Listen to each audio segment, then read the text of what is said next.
Hey, this is Paul Lathrop from the Polite Society Podcast, reminding you that this podcast is a member of the Self-Defense Radio Network.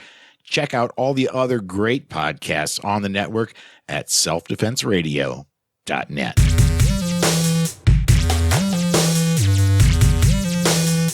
Welcome to Unload and Show Clear, the podcast about all things IDPA. And now, here's your host, President of the Non-Threat Assassination Squad, Lloyd Bailey. Welcome to another episode of Unload and Show Clear. This is a podcast about the men and women who compete in IDPA, International Defensive Pistol Association. Now, I've been attending IDPA matches since 2011, and over the years, I've met some really amazing people thanks to this sport. Ignore all the colorful jerseys and the sponsor logos, and underneath you're going to find everyday men and women who volunteer their time and their effort and spend their hard-earned dollars on travel, match fees, and gear to make this sport great. And today you're going to meet another one of these awesome people.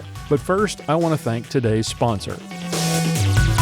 So you got a gun and your concealed carry permit. Now you need a holster, and not just any holster. You need a holster that is custom made for your gun, one that provides secure retention and which is comfortable for you to wear all day long. What I want you to do is check out our friends at Hog Holsters, HAWG holsters.com. Veteran owned and operated, Hog Holsters offers a custom line of inside the waistband holsters, sheaths, and magazine carriers in multiple colors and mounting options for the most popular handgun models. They're fully adjustable for cant and ride height, and they're handmade in the great state of Arizona using all American parts. Every part from the Kydex right down to the screws is made right here in the USA. Get a quality handmade holster, great customer service, free shipping on every order, and you can save 10% off your order of $30 or more when you use the promo code USC10 at checkout. HogHolsters.com, HAWG holsters, helping America wear guns. HogHolsters.com. Our special guest today is Ben Hardt from Folsom, California. Ben, welcome to the show. Lloyd, thank you for having me. I appreciate it. Well, I wondered to myself why in the world I hadn't gotten any more Californians on the show and why I had not asked you. So it's a long time coming, and I appreciate you taking the time to do it. Well, I can tell you why you haven't asked very many Californians. There's a nasty myth that guns aren't allowed in California, but hopefully we'll prove that not to be the case. We have a really strong shooting community out here. That's true, and that's definitely a myth we need to dispel because not to get too deep into the politics, but it's a lot in the gun rights community think, well, we just might as well write California off, but there's too many good people out there to do that. Tell us a little about yourself and what you do for a living there in Folsom. I own a small technology consulting firm called Vandelay Industries here in Folsom. We do technology primarily in the healthcare sector, but lots of other professional services. We have a couple of specialty manufacturing groups as clients, but we do really well in healthcare. I've got a great team. And so we have a good time. We have a bunch of good guys. Very cool. So are you a California native? No, I grew up all over the place. I actually was born in Utah and lived there probably till I moved 14 times by the time I was 11. So we lived in Utah and California and Nevada and back to Utah and Montana. So we lived kind of all over the West. But by the time I was 11, we stayed in Carson City, Nevada until I was about 22, 24, something like that, 1999. So I was 25. I moved to California. Okay. So growing up in relatively gun-friendly states, where did the interest in guns develop? Was that something that your parents taught you or something you learned as a kid, or is that something that you developed as you got older? One of my very first memories, and I've actually been looking forward to telling this story since you asked me to be on the podcast. One of my very, very first memories, I must have been 5, was going with my dad to a gunsmith, just a guy who kind of did custom guns and built guns in his basement. We were in, I got to say, we were in St. George, Utah at that time. And we went into this guy's basement because my dad was having a nice 30-06, hunting rifle made for him. My dad's tallish, he's 6'2". I'm tall, I'm 6'6". And so he, at the time, he had a gun made for him. And that's one of my really early memories, is going down in this guy's basement and checking out this gun. And my dad was so excited. And so from then, we hunted a little bit. We always went antelope hunting or deer hunting, or we never did much else. And I didn't really get into pistols until I was probably 18. And I wasn't into them, but that was my first introduction into pistols of any sort. And there's a fun story about that. I don't know if you want that now or should we talk about that later, but go for it. So having a lifetime of deer hunting, and my favorite gun was a lever action, Winchester 30-30, and my dad's gun and whatever else. But I remember after I graduated high school, there was my best friend Dave and I. Dave worked for a bike shop in Carson City, Nevada, where we grew up and went to high school. And the boss at his bike shop was a guy named Dan Turner. And one day Dan said, "Hey, I do this thing. I do competitive shooting. I've got these guns. You guys should come check it out." And so we went out to the old Mexican Dam, which was just this old, spot where everybody went to go shooting. And Dan had a couple of really custom 1911s, and he told us how much money he had in them. And I don't remember what it was, a couple $1,000s, but we couldn't believe that anybody would spend that much money on a gun, right? And Dan Turner did, it must have been a Mozambique or something, but he did, hands up, faced up range, turn around, shoot 6, reload, shoot 6 in, a couple of seconds. And we thought that was flat amazing, right? And it's a standard drill that we've all done and practice now. But I remember doing that, and I remember kind of shooting with him a little bit. And the really funny thing is, when I got into shooting just a few years ago, and so we're on Instagram and we're on Facebook and everything else, Dan Turner, this guy's name was Dan Turner, he popped into my feed, and he still owns a bike shop in Reno, Nevada called Big Dan's Bikes, and he still shoots. And I actually, friended him and hit him up. It was just kind of this funny thing 25 years ago, and he still does IDPA, and he started back then. It must have been IPSC and USPSA. But it was just kind of a funny thing. All the way around, 25 years later, there's Dan Turner still shooting. Very neat. So that was my introduction to action pistol 100 years ago. What was was he the one that introduced you to IDPA? No, actually, I didn't pick up another pistol for competition until 2015, something like that, 2014. Right. So we thought it was cool, but we were doing other things. We were snowboarding and mountain biking and rock climbing and, eating pizza and chasing girls. And I didn't shoot another pistol for a long time. Interesting. So how did you get interested in IDPA and competitive shooting again after all that time? All right. So another story.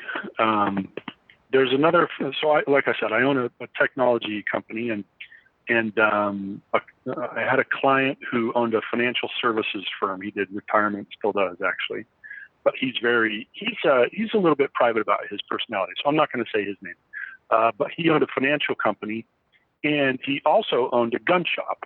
And we were doing work for him, and he offered. He said, you ought to come down to the shop. I need a little bit of help there, and I could use some trade out. If you want a gun or something, I'm happy to pay you in guns. And so I thought, well, I like guns. And I traded out a little bit of work for a Springfield, just an A1 1911, right? Mm-hmm. $400 1911, basic 1911. And then I traded out a little bit more work for an MC Operator 1911, which is a little bit nicer gun. And he said to me, you ought to look into getting your concealed carry permit. So I did. And I trained with a group out here in Sacramento called One-on-One Firearms. And they are currently, our team sponsor and, a bunch of team members and great guys. And so I did literally every defensive class that they offered: carbine, shotgun, pistol, combination thereof, low light shooting.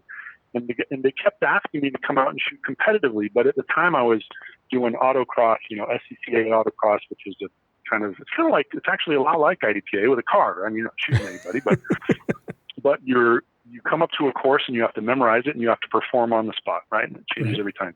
And I was playing some baseball and I was golfing, and I didn't have time for another competitive sport. But they had a class, Keith Garcia, who is somewhat local out here, and he's a fantastic 3-gun shooter. He came out and he did a 3-gun class, and I took that class, and that was it. And so within a week of taking that 3-gun class and getting introduced to competition, they put me through the classifier. I think I made sharpshooter with my M&P, and that was it. And so that was late. I think that was late 2015. And from there, it just kind of took off. So how long after you got hooked, after you shot the classifier, how long before you were out shooting your first sanctioned match? I'm trying to think of when that happened. The classifier, if I remember, was like a September kind of a thing. And we have a big Tier 4 out here called the Western. Mm-hmm. And I remember they tried to convince me to shoot it that year, but I wish I would have. But I didn't shoot the Western that year. I thought, I just started. I'm not any good. Why would I come shoot this big match with 300 shooters? I'll just embarrass myself. And so I didn't shoot it that year. And I did shoot it the next year, which would have been 2016. Mm-hmm. So it was the Western Tier 4 in 2016 here in Sacramento. So what did you, before we talk about that particular day, what did you do in the meantime? You looked at that match and said, I'm not really ready. What did you do in the almost a year between passing up on your first sanctioned match to shooting the Western in 2016? We do our first Sunday IDPA club match out here, and I shot first Sundays for probably, 9 or 10 of those 12 months. And a couple of other, sports out there as well. And so I just got time behind the gun. But our club match is 100, 110 people. Cool. So I didn't realize it, but our club matches are Tier 2 and Tier 3 matches for some locations. Yeah. And we have such a high level of competitors out here. I thought it was normal, but I've been lucky. I really have been. So I got to learn from some really, really high quality shooters. Now, I did not realize how tall you were until you mentioned it earlier. That presents some, one of my teammates is headed the opposite direction, and sometimes that presents its own problems. Just being able to see around and over a target to actually see something at the back of the bay is a bit of a challenge. Is there a downside to being 6'6" in IDPA? Yeah, the standard where they'll do a pyramid of targets and they're nested, and they line it up so you have to move back and forth to get those headshots or get the zebras or whatever it is. It's absolutely an advantage. And I will say that 90% of the time it's an advantage, and 10% of the time I'm doing a low squat like I'm doing goddess pose in yoga to try to get through a port. But yeah, it is. And there's another guy. In fact, Marty Johnson, who was the match director. Anyway, Marty Johnson is another great part of this club out here. He's probably 6'4", 6'5". He might be an inch shorter than me, but we joke. He was the match director for the Colorado match out at Walt's Range a couple weeks ago, and he told me that they use him, and they specifically look at stages to make sure that I can't game them. Right? So they're looking for those height advantages when they're setting up stages. So most of the time it is. It really is. We're going to get to you've heard the show before. For those who have not, we got a little segment we like to call Pick Your Poison. Early on in the show, guests were getting a little complacent with their answers. They thought they had everything figured out, so I decided to throw in some curveballs and sort of pick your brain about how you approach different scenarios and situations. Are you one who likes standard stages? If you have your choice to shoot a standard stage, the first stage of the match or the last, what's your preference? I generally like them. You're not going to win a match with a standard stage, right? Because they're usually limited. and they're usually fairly straightforward, stand and deliver, maybe a couple positions. You're not going to win the match there, but man, you can sure lose one. If you drop one into hardcover, you drop one, you mic one of those targets and you cost yourself 5 or 10 seconds. That's an awful big gap to make up.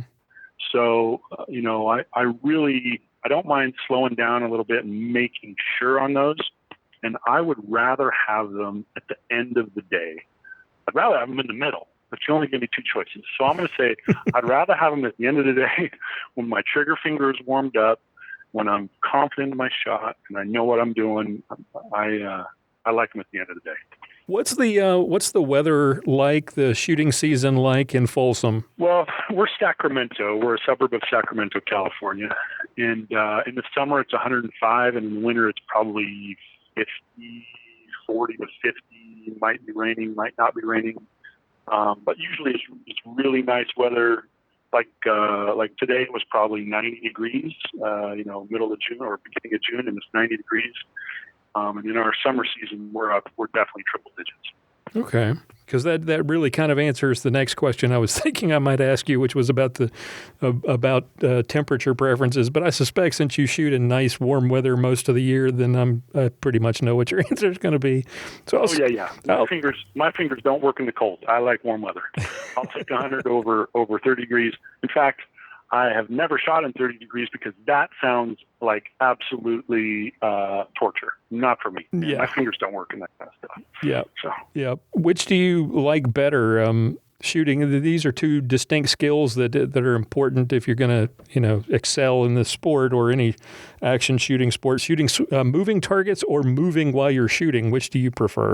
I am better at shooting while I'm moving, which means that I need to get better at shooting movers, at shooting swingers. And actually swingers in particular. I knew Walt was going to have some of those because Walt loves activators. Walt loves that kind of stuff in his stages. And sure enough, I don't think, other than the standards, I don't think there was a single stage at the Colorado match that he didn't have some swingers on there. Mm-hmm.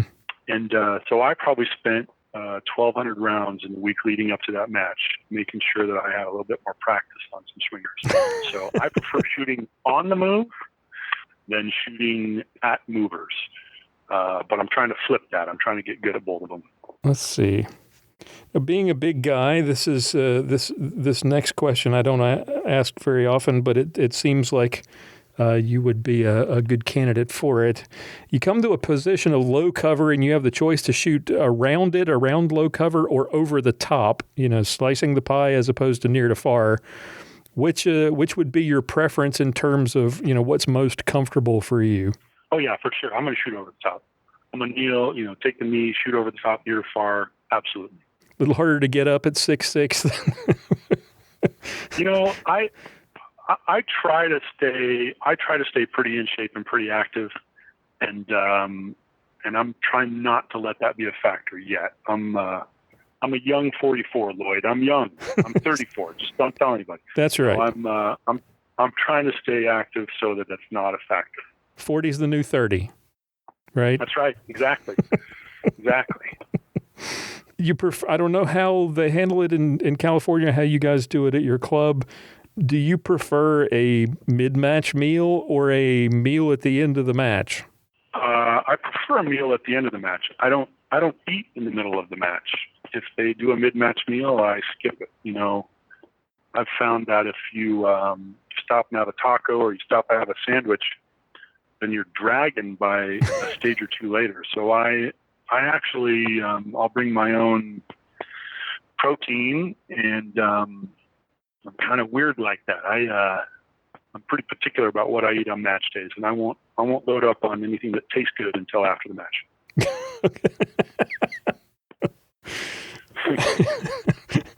That's a good way of. It's probably a good idea. Then you're right. Less likely to eat as much of it. If it tastes good, you're going to be feeling it 2 stages later. I'm telling you, don't do it. Don't do it. You come up to a point of cover. You've got, and you've probably seen this scenario before, the hold my beer kind of scenario where you have some sort of an activator that you either shoot or knock over to activate a disappearing target. But before the disappearing target is gone, there's one or more paper targets that you have the opportunity to engage before you go back. Some people play it safe. Some people take chances. What's your philosophy on that one? Oh, man.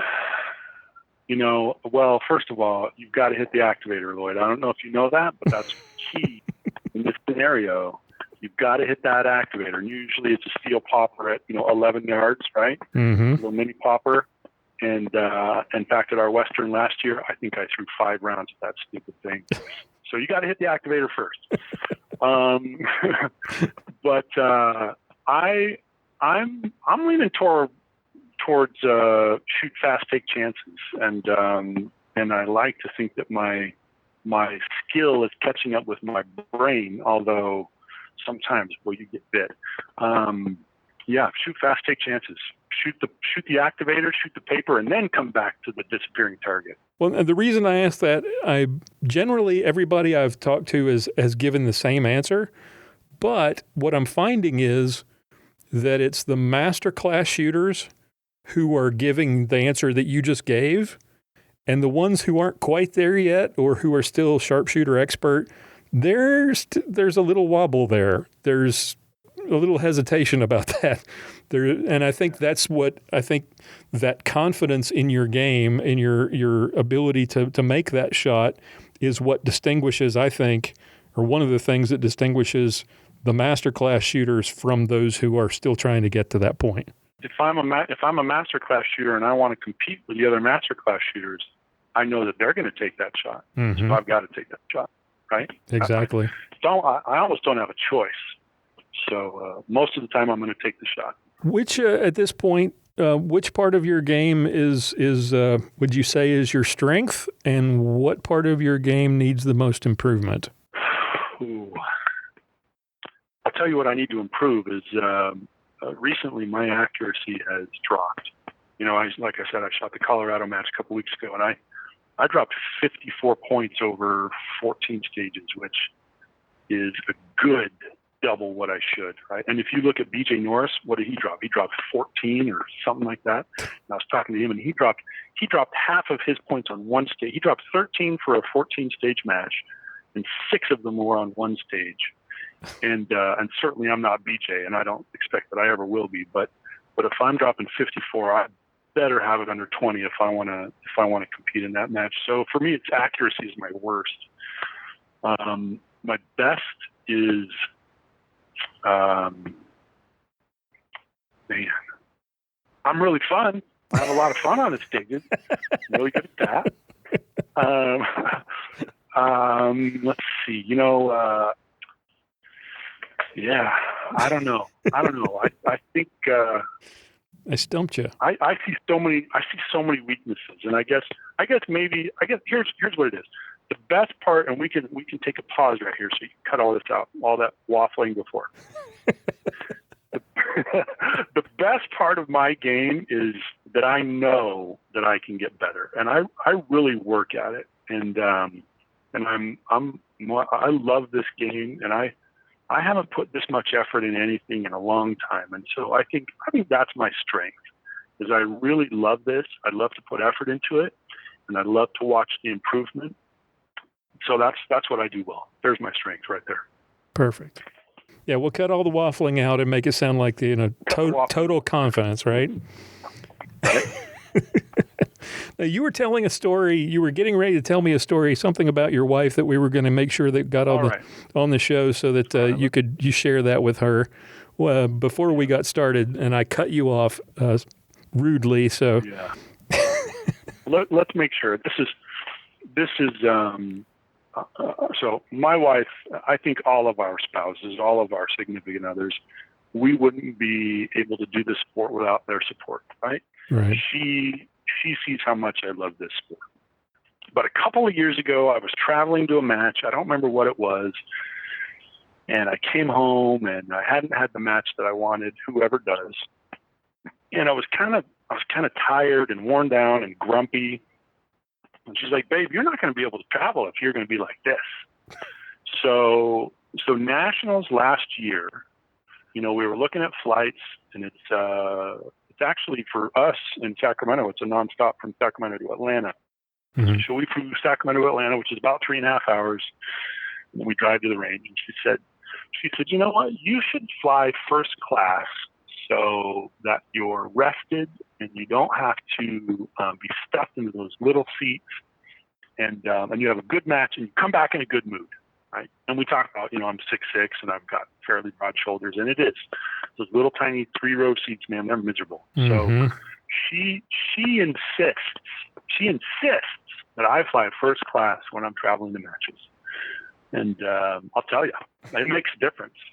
And even if it doesn't, I'm saying that it does. I'm swearing by it. I have to fly first class when I fly to matches. So yeah, that's the story. She didn't want Grumpy Ben coming home, so she makes sure that I'm comfortable. It's worth the extra money not to have to put up with you afterwards. Every penny. Awesome. So through all of this fun, first class accommodations and all, what is it about IDPA over the years that makes this so much? What hooked you and keeps you going back and keeps you trying to, like you talked about, that desire to get better? What is it about this sport that you love? Well, I'm not going to lie. First and foremost for me is the competition. I played a lot of basketball when I was younger. I competed, like I said, in autocross, which is a form of auto racing. I did some baseball. I'm a competitive guy. But I'm not able to do some of those things as well as I want to. But shooting, I love the competition aspect. I love that really the only guy that I'm competing against is me, right? My last match, my last performance. I love the competition. I love to be able to watch my improvement. That is a really big part of it for me. Now, it turns out that there's some great friends that I've made. One of my best friends here in Sacramento, I met him 2 years ago at that Seaclander class. Jeff, I mentioned him earlier. Turns out he lives 2 minutes away from my house. We live a couple miles away. We travel to matches together. We practice together.